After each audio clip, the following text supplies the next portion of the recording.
Good morning. Sergeant First Class Reginald Knight, retired, reporting.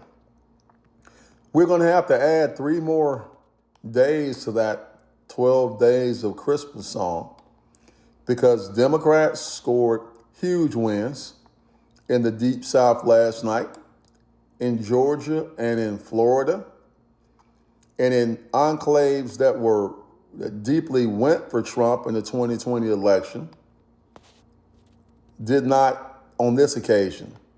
Let's start with Florida first. In the Miami mayor race, Eileen Higgins defeated a Trump-backed candidate, Emilio Gonzalez, by double digits. Now, this is shocking because, first of all, the GOP spent a ton of money trying to get Gonzalez elected.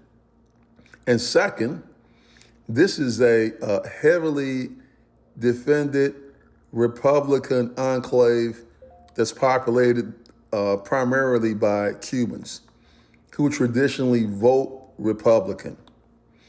But they repudiated Donald Trump, who gave his personal endorsement of this candidate for Ms. Higgins.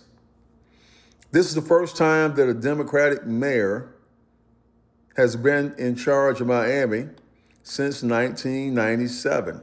What is that? Almost 30 years, 28 years? So the trend continues to move the meter toward the Democratic side. Donald Trump was having a rally in Pennsylvania last night, and he called affordability a hoax. Now, obviously, he has not been to the grocery store in a while, if at all. I went to the grocery store yesterday just to get a couple of basic items, and I was shocked, literally, on how expensive things are now. And I thought to myself, thank God that my sons have grown up, because the way they eat, I don't know how I'd be able to do it. And I don't know how families are able to keep themselves together with these prices right now. Now, more good news. When you turn to Georgia and the 121st State House District, Eric Giesler, a Democrat who owned an olive oil business in Georgia, defeated his Republican challenger. And this district is right outside of Athens, where the Georgia Bulldogs play. Oconee County and Lake Oconee is an area where the super rich live, where they set up multi-million-dollar homes on the cheap because of where it is situated in middle Georgia. This is a district that Trump won by 12 points in the 2020 election as well. So the trend is continuing that Americans are starting to wake up, and they don't see affordability as a hoax because they're going to the grocery store, they're paying their mortgage, they're paying their higher electric and other utility bills, and they're not getting any rate increases in their pay. So I'm pretty sure that most Americans would disagree with Trump when he calls affordability a hoax.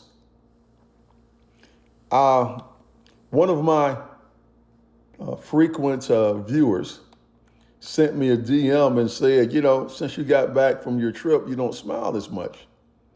And I thought about it because, up until now, I didn't have a whole lot to smile about.